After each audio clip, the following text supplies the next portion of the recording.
Hello, everyone, and welcome to another episode of Totally Content.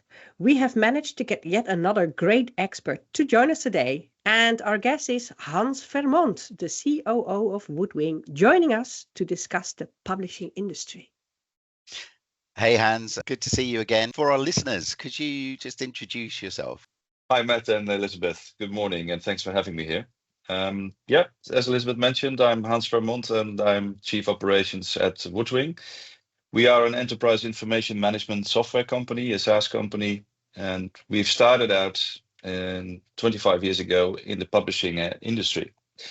And over the last years, we've branched out into other industries such as museums, insurance companies, banking, finance, but also quality assurance, for example. So what we do, our company basically unlocks your content potential. So we make sure that you can use your content in the most efficient way. And I'm responsible for the day-to-day services operations in the company. Well, the main reason I ask you here is for your expertise in the publishing industry. And as I know, you are also working heavily in the glam sector and into retail, etc. But publishing is slightly different, I think, compared to what other marketers do. So what made you step into the publishing industry? What was the trigger? Well, I guess the main trigger is that in publishing, creating content and publishing content is actually the core business, which is, I think, differentiates it from many other industries or brands that are using content to promote their brands. In publishing, the brands are basically the core of the business. Yeah, so when we started out, that's about 25 years ago now. Adobe was just a very small software company. You almost can't imagine. And basically, it was a start of multi-channel publishing. Until then, print has been basically the core of publishing. There was just, you had a brand, you published a paper, book or magazine, and then you made your money. And then the internet came along. So that's when we hopped on the train of helping publishers produce this content. And I think part of that was also because there was a lot of love for independent publishing and the strength of independent journalism, which has always been at the core of our business as well. I remember from back in the day, it used to be Elvis. Elvis was the system for publishing. Just in terms of the types of content that you're managing and how that's changed over the years. I mean, could you talk a bit about that? I think the main change has been that the diversification of content. So we started out with content production, which was basically it's a product called Studio. So that's the whole production chain that publishers go through. And the other part is more the asset repository. And Elvis is still alive. It's called Woodwing Assets nowadays. So that's basically the heart of the content, the content hub of the publishing houses. And what you see nowadays is that this where we used to work mainly for print, creating a PDF in the end for text and images. There's been so many new things pop up over the last 20 years. So the internet, we started out with free format content. Then we got paywalls. We got social media. We got a lot of competition from new digital brands. So the amount of content that publishers have had to create and the variety of content has increased, and it's become a really complex game for publishers to manage all that. Yeah, so internet, of course, was quite disruptive at the time for publishing. And you really want to hop on that train and make sure that you continue to create content and to remain in business. Is that still one of the biggest challenges today for publishers, or are there any other challenges that they're facing? Yeah, I think it's led to. I mentioned in the beginning that there was a brand. You had a brand, and you had basically one channel, and that's where you made your money. And nowadays, as a publishing house, you have to You have so many different channels where you make your money. So you might have different websites, you might have your social media channels. Maybe as an educational publisher, you have to develop a complete learning management system, for example, with all kinds of digital resources that you also have to produce. And that can be very different, ranging from just regular videos and images to interactive stuff or HTML types of objects. So the diversity has increased enormously.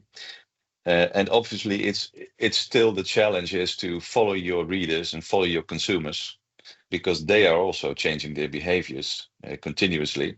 When we started giving away content for free initially in the internet age, I mean, if content is the heart of your business, that's actually quite a bad idea. So it's still, of course, it's still a challenge to monetize the content. But it's also a challenge to diversify through all these different channels with the same team. So that's made efficiency of production and efficiency of publishing a critical component for publishers.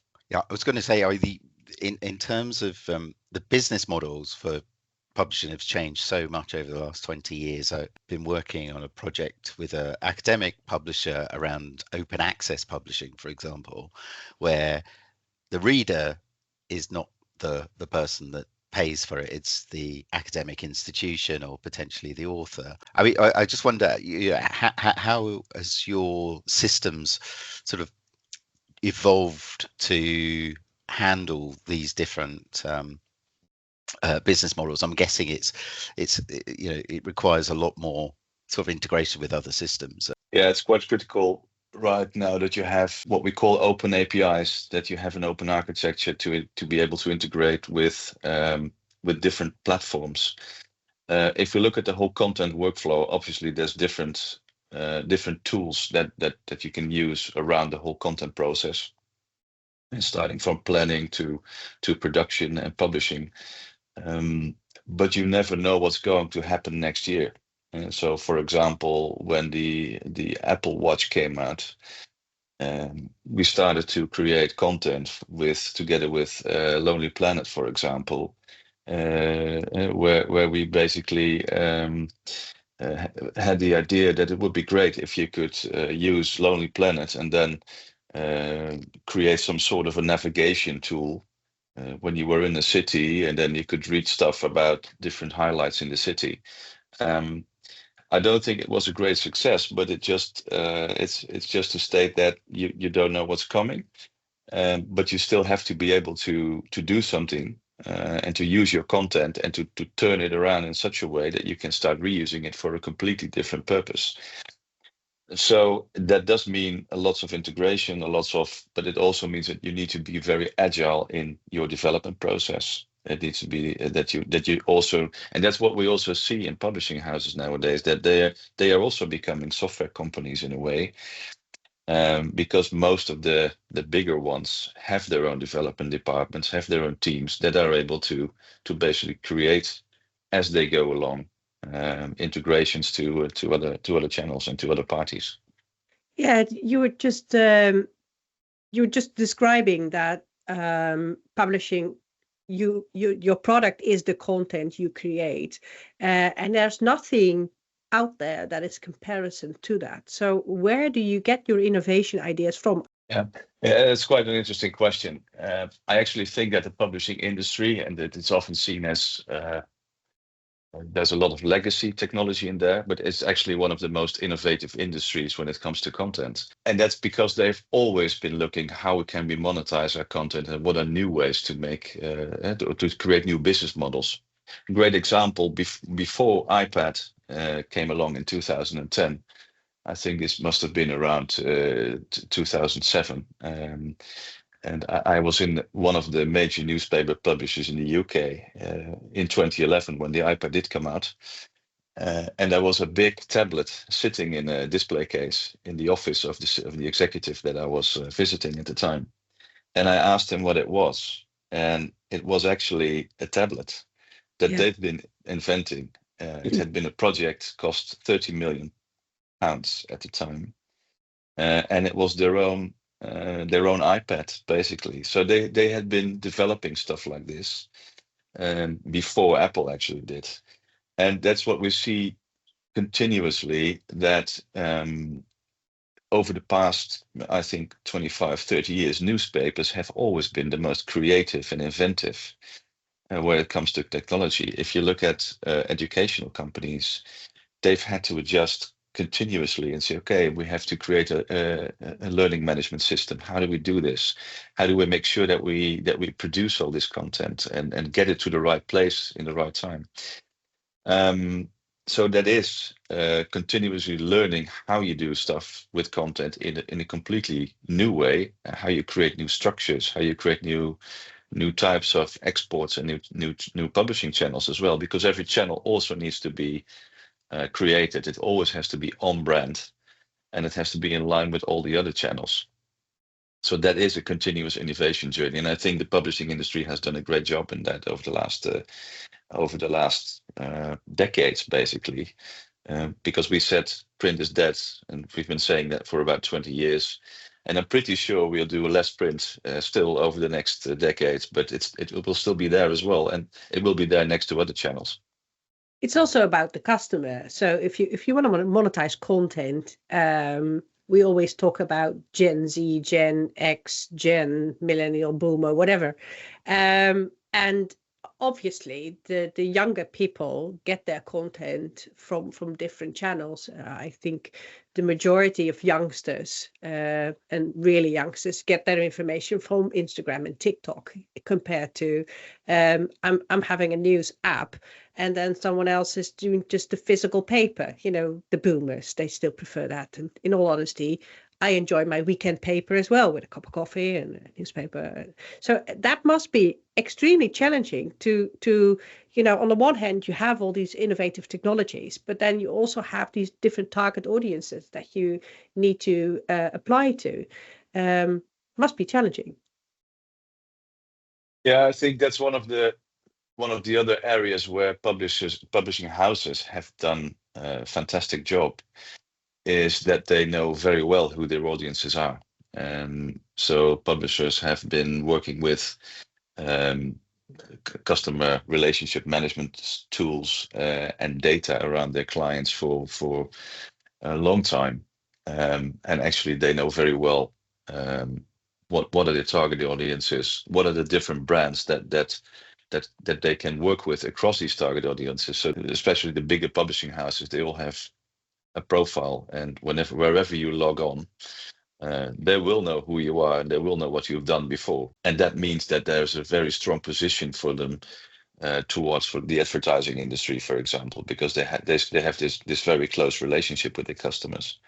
And that, I think that goes across the publishing industries, the different segments from entertainment to newspapers and educational. And that's not to say that they all have their different challenges, but they know who the customer is and they know how to follow. I'm glad you said that publishing is on the leading edge of innovation around content, because I don't think that's said enough. What are your thoughts around AI and machine learning in publishing, and how have you used some of that technology? Yeah, that's a very good question, Matt. AI currently has so many shapes and forms, but there's different ways in which publishers actually use them nowadays. So everybody's basically experimenting with AI, right? And thinking about how can this help our business, how can this grow our business, and what's in it for us. And some are doing small proofs of concept, but I also know publishing houses that have big programs around AI because they really feel that this is going to transform their business. So I think you need to create it, to segment the different publishing industries to get an understanding of how this works. So, for example, if I look at educational and academic publishing houses, they are quite hesitant to use AI. And talking to these clients, I can see that there's a big risk in using AI for that area. On the other hand, if you look at some of the educational publishing houses, we are using, for example, AI to create different images for school books based on AI. I mean, that's an example of a very good option where it usually could take weeks to get the right imagery together. AI can really help you to, on the one hand, search, and on the other hand, create stuff if you don't have it in your image library. If we look at the in general across the publishing industry, I think one of the big areas where this really helpful is to basically increase productivity. And then we're talking about stuff like, think of a nice header for my article, help editors with doing copy fitting, perhaps creating good URLs or search criteria for going online. If I look at print, there is a big trend that we are moving to layout automation. I do think print is here to stay, but I'm not saying this is a growth market. And for many publishing houses, print really has to pay for the digital transformation over the next years.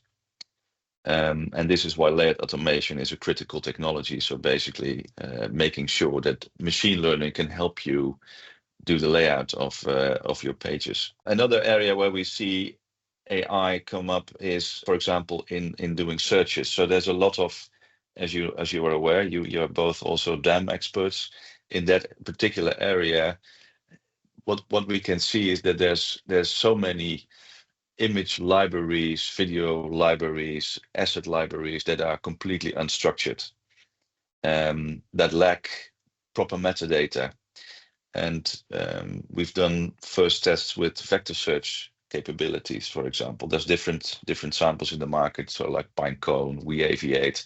So these vector database can actually help you in a very fast and efficient way to make your library, your asset library, a lot more flexible and searchable. So that will really help you to actually search stuff much more efficiently, gather stuff.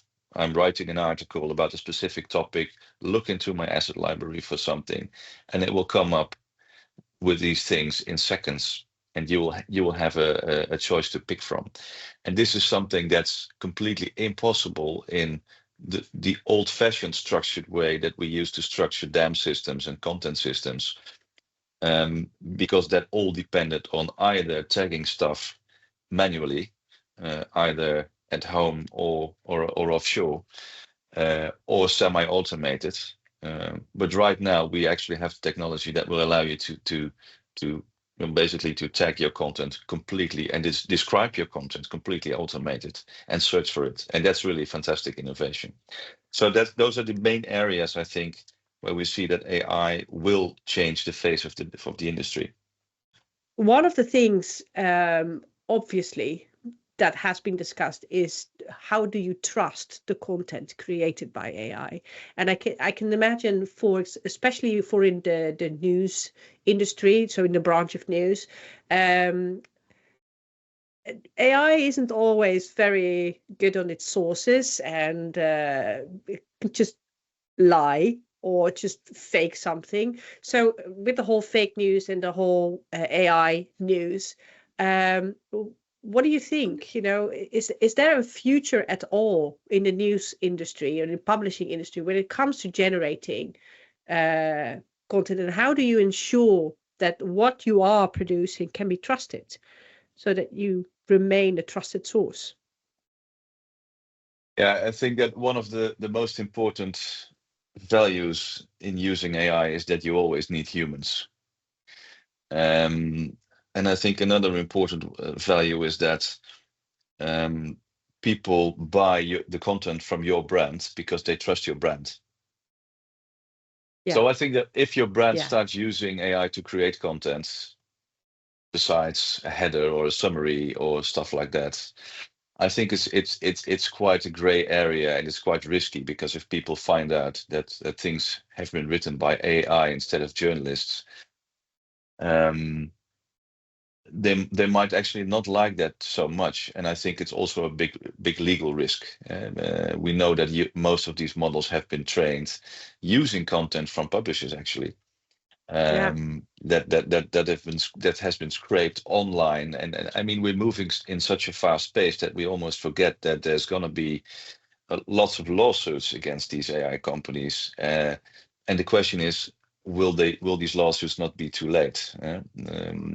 So besides that, I think if you want consumers to trust your brand, or your customers, but can also be a B2B customer, I think it's really important that they know there is a human actor actually creating the content and thinking about this from a human perspective and not from an AI perspective. It's fascinating listening to you, Hans, because that's a lot of that topic is related to the presentation I'm going to be giving at Henry Stewart. And I think with great power comes great responsibility. And I think not enough companies have an AI strategy with an ethical framework as a central pillar, being transparent about how you use AI. And I think also being responsible for the output of AI, knowing that some of the models are biased by their very nature. I think that what we do see in a lot of these publishing, in the bigger publishing houses, that they are training their own AI models. So they're actually using AI to train a model that is completely based on their own content and their way of writing across different brands. On the other hand, this is already in every publisher that I know of a board level decision, and nobody is allowed to use AI without the executive level knowing that this is happening. So it is actually being centralized. Publishers are very much aware, I think, that this is an opportunity, but also a big risk, and so they're treading carefully around this. Do you see any other trends that shape the future of publishing, and how do you prepare for those? If you look more at the entertainment side of things, usually magazines, consumer magazines, there's obviously, and you mentioned the boomer generation, they're probably still reading most of the magazines. So I think this is not so much to do with technology as it is with remaining on brand and finding your niche market. And there are some really good examples across EMEA of brands that have actually created new magazines. And what they all have in common is that none of them are in one channel. And because they all need to be in different places. They need to be in social media, but they do have such a strong link to their consumers and to their readers that they are able to make money and have a strong position in the advertising market. But there's going to be, that's going to be the big change in that side of things. If you look at other areas, academic, educational, Matt already mentioned, there's going to be changes around who owns the content. So that's another trend I think we're seeing, is that, and then you also see that in the book market, and there will be publishers will be challenged, and that has been going on for a longer time. So there will always be a challenge to remain relevant and to make sure that your reputation is actually protected. And so this is again not so much a technology trend, but this is much more about how do we position ourselves in the marketplace? How do we manage our relationship with authors, with our ecosystem, basically? And obviously, I think a big trend is that you do need technology expertise because it will keep changing. Digital is very much in the infancy, I think, still. I think we're seeing a lot of change technologically, but also functionally. The systems that we have nowadays will allow us to really personalize your content in such a way that you get delivered content by publishers in a way that you want at the time that you want to consume it. But also it's kind of a push-pull relationship. I think a great example is the Atlantic. I really love the way that they're really a niche publisher. They have a specific audience that may be with a specific political orientation, even, I might say, but they deliver new articles every day almost, and you get pushed these articles, and then immediately you have one or two really great articles every day, so you can start reading them. And I think that's the type of journalism that's going to define the future, and there will always be an audience for that type of independent journalism, I think. So then here comes the final question, and this is the question we love most. So if there's one thing that you can change to become totally content, what would it be? Become your own publisher. I think we've had many examples of people doing that nowadays, and I think that would be great, just to see a further diversification of independent publishing. I think that would be fantastic if we get to that. I love that. I'm all for it. Very good. Yes, absolutely. No, I thought you were going to say running machines in the office, Hans, based on your interests and yeah.